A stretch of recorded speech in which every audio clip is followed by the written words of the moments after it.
শিবাচন্ডী থেকে আসছেন। হ্যাঁ এখানে লেখা আছে আপনি 8 মাস প্রার্থনায় আসছেন। হ্যাঁ 35 বছর ধরে আপনার সাদা স্রাপের সমস্যা ছিল। হ্যাঁ কি কি সমস্যা হতো আপনি নিজে বলুন। ওই কোমর যন্ত্রণা, মাথার যন্ত্রণা হচ্ছিল, মাথা ঘুরতো, বাইরে হাতে খুব টান ধরতো।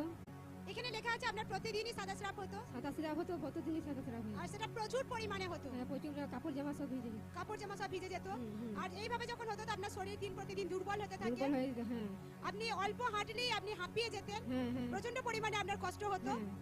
কষ্টের সহিত আপনি কাজবাজ করতে পারতেন। এমন হতো যে আপনার হাতে পায়ে সেই সময়গুলো প্রচন্ড পরিমাণে যন্ত্রণা হতো। আপনার তলপেটে, আপনার কোমরে তো প্রচন্ড যন্ত্রণা হতো। তো এর জন্য আপনি চিকিৎসা করিয়েছিলেন ধনেখালি, ওই শিবাচন্ডী, আর এই পান্ডুয়া, খন্ডেন, অনেক জায়গাতে ট্রিটমেন্ট অনেক করিয়েছেন। চিকিৎসক কি বলছিলেন আপনাকে? ওই বলেছে সেই ওষুধ খেয়ে যেতেই হবে, ওষুধ খেয়ে ভালো হবে আস্তে আস্তে। তো আপনি যখন ওষুধ খাচ্ছিলেন তো আপনি কোনো রকম সুস্থতা দেখতে পাচ্ছিলেন? ওই তো ওষুধ খেয়ে খেয়ে বলছে ভালো হয়ে যাবে আস্তে আস্তে করে। যখন আপনি ওষুধ খেতেন কিছু টাইম ভালো থাকতেন, হ্যাঁ কিছু ভালো থাকতো, আবার ওষুধ শেষ হয়ে গেলে আবার এইরকম ফির সে প্রবলেম শুরু হয়ে যেত। তো এইভাবে 35 বছর আপনি লাগাতার আপনি মেডিসিন খেয়েছেন, কিন্তু তারপরে কোনো রকম যে পুরোপুরি সুস্থতা আপনি আপনার নিজের জীবনে দেখতে পাননি। না। অনেক টাকা পয়সাও আপনি খরচা করে ফেলেছেন, কিন্তু কোনো হাল হয়নি। তো সেই টাইমগুলোই আপনার কি মনে হতো যে এত বছর ধরে আপনি ট্রিটমেন্ট করছেন কিন্তু আপনি সুস্থ হচ্ছেন না? তো সেই সময় আপনার মনের অবস্থা কি রকম হতো, কি ভাবতেন সেই টাইমগুলোতে? চিন্তা করতাম কেন আমার ভালো হচ্ছে না, অত ওষুধ খাচ্ছি, আর জাদু করা করেও আবার কিছু হয়। প্রচন্ড চিন্তার মধ্যে আপনার লাইফ কাটছিল। খুব চিন্তা। হ্যাঁ 12 জায়গাতে আপনি জাদুটনা করিয়েছেন, অনেক অর্থ ব্যয় করেছেন, কিন্তু কোনো ফল হয়নি। তো একটা টাইমে যখন আপনার পরিবারের মাধ্যমে আপনি প্রার্থনার কথা জানতে পারেন, ফার্স্ট টাইম যখন প্রার্থনাতে আসেন, যখন দেখেন এখানে আরাধনা হচ্ছে, লোকরা এই জায়গায় দাঁড়িয়ে তাদের জীবনে বড় বড় সাক্ষ্যকে দিচ্ছে, সেই সাক্ষ্য যখন আপনি শোনেন তখন আপনার কি মনে হয়? আমার খুব ভালো লাগলো, বলছি তাহলে ওরা সব ভালো হয়ে যাচ্ছে, আমি সাক্ষ্য দেবো, আমি ভালো হয়ে যাবো। সাক্ষ্য দেখে আপনার বিশ্বাস বাড়ে, বিশ্বাস বাড়ে। হ্যাঁ জীবিত ঈশ্বরের প্রতি আপনি ভরসা করতে শুরু করেন যে জীবিত ঈশ্বর আমাকেও সুস্থ করবে, ফ্রি করবে, আমাকেও জীবিত ঈশ্বর সাক্ষ্যের সহিত দাঁড় করাবে। তো আপনি পুরো বিশ্বাসের সহিত প্রার্থনা অ্যাটেন্ড করতে থাকেন। লাগাতার যখন আপনি প্রার্থনাতে আসতে থাকেন, 8/12/2024 যখন আপনি প্রার্থনাতে উপস্থিত ছিলেন, আর সেই দিন ঈশ্বরের দাস যখন হরেক রোগের দুষ্ট আত্মার জন্য ফায়ার প্রার্থনাকে করছিলেন, সেই ফায়ার প্রার্থনাকে আপনি পুরো বিশ্বাসের সহিত গ্রহণ করেন। আসুন আমরা সেই ফায়ার প্রার্থনা ভিডিওকে দেখি। हर तरह के रोगेर आत्मा, हर तरह के अंधकार शक्ति, हर तरह के दुष्ट आत्मा, हर तरह के पाप ताकत, Holi ghost, Holi ghost, Holi ghost, Holi ghost, Holi ghost, Holi ghost, Holi ghost, Holi ghost, Holi ghost. रोगेर आत्मा प्रभु यीशुर नाम में अपना बॉडी ছেড়ে চলে যাক। इमरजेंसी सेक्शने हर तरह के रोग अपना बॉडी ছেড়ে চলে যাক। লিভারের রোগ প্রভু যীশুর নামে अपना बॉडी ছেড়ে চলে যাক। रोगेर आत्मा कैंसर, कैंसर प्रभु यीशुर नामे अपना बॉडी यदि कमजोर হয়ে গেছে রোগী, আপনার বডি আজকে ফ্রি সুস্থ হয়ে বাড়ি ফিরছেন প্রভু যীশুর নামে। আপনার বডি একদম দুর্বল হয়ে গেছে, প্রভু যীশুর নামে সামর্থ্য বলকে নিয়ে ফিরছেন। हर तरह के रोगের আত্মা, সেই সময় আপনার শরীরে কি অনুভব করেন আপনি? ও মাথা যন্ত্রণা করতো তো, ও একদম ভালো।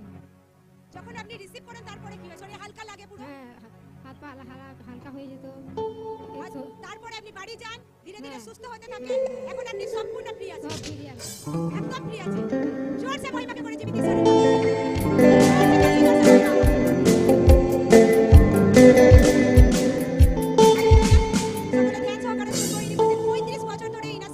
সমস্যা হতো। ইনার প্রতিদিন ইনার প্রচুর পরিমাণে সাদা স্রাব হতো, এই কারণে ইনার কাপড় জামা পুরো ভিজে যেত। এত ইনার কোমরেতে, ইনার তলপেটে প্রচন্ড পরিমাণে যন্ত্রণা হতো।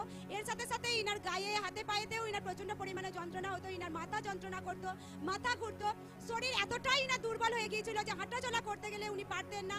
অল্প হাঁটলেই উনি হাঁপিয়ে যেতেন, উনি বসে পড়তেন, কাজবাজও উনি ঠিকঠাক করতে পারতেন না, কষ্টের সহিত উনাকে কাজবাজ করতে হতো।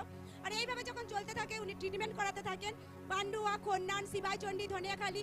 যখন উনি ট্রিটমেন্ট করেন চিকিৎসকের পরামর্শ অনুযায়ী উনি মেডিসিন খেতে থাকেন।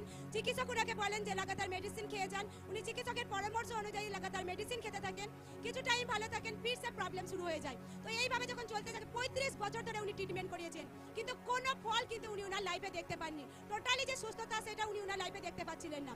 তো এইভাবে যখন চলতে থাকে প্রচন্ড চিন্তার মধ্যে, নিরাশার মধ্যে লাইফে কাটাচ্ছিলেন। উনি 12 জায়গাতে জাদুটনা করিয়েছেন, অনেক অর্থ ব্যয় করেছেন, কিন্তু কোনো ফল হয়নি। পুরো নিরাশার মধ্যে উনি যখন ছিলেন, তো একটা টাইমে যখন উনি পরিবারের মাধ্যমে প্রার্থনার কথা জানতে পারেন, উনি প্রার্থনাতে আসেন। আর যখন এসে দেখেন যেখানে লোকরা জীবিত ঈশ্বরের মহিমাকে করছে। এই জায়গায় দাঁড়িয়ে লোকরা তাদের জীবনে বড় বড় সাক্ষ্যকে দিচ্ছে। সেই সাক্ষ্য যখন উনি শোনেন তো উনি জীবিত ঈশ্বরের প্রতি ভরসা করতে শুরু করেন যে জীবিত ঈশ্বর আমাকেও সাক্ষ্যের সহিত দাঁড় করাবে। উনি লাগাতার বিশ্বাসের সহিত প্রার্থনাতে আসতে থাকেন এবং প্রার্থনা রিসিভ করতে থাকেন। 8/12/2024 যখন উনি প্রার্থনাতে সামিল ছিলেন আর সেই দিন ঈশ্বরের দাস যখন হরেক রোগের দুষ্ট আত্মার জন্য পায়ের প্রার্থনাকে করছিলেন, সেই সামর্থ্য পায়ের প্রার্থনা পুরো বিশ্বাসের সহিত যখন উনি গ্রহণ করেন, ঈশ্বরের সামর্থ্য ওনার বডিকে স্পর্শ করে, ওনার শরীর হালকা লাগে, ধীরে ধীরে সুস্থ হতে থাকেন। এখন 35 বছরের সাদাস্রাপের সমস্যা থেকে উনি সম্পূর্ণ ফ্রি আছেন, সম্পূর্ণ সুস্থ আছেন। জোরসে মহিমাকে করে জীবিত ঈশ্বরের। এখন কতদিন হয়েছে আপনি সম্পূর্ণ ফ্রি আছেন? এই 3 মাস হয়ে গেছে সম্পূর্ণ ফ্রি আছেন। এখন আর সাদাস্রাপ হয় না, পুরো স্টপ হয়ে গেছে, শরীর দুর্বল লাগে না, হাঁটাচলা করতে পারেন, কাজবাজ করতে পারেন, কোনো প্রবলেম নেই। এখন আপনি হাঁটাচলা করে দেখেন। জোরসে মহিমাকে করে জীবিত ঈশ্বরের বড় আশীর্বাদ আছে। 35 বছরের সাদাস্রাপের পরে তিনি জীবিত ঈশ্বরের টোটালি ফ্রি হয়েছেন, টোটালি সুস্থ হয়েছেন।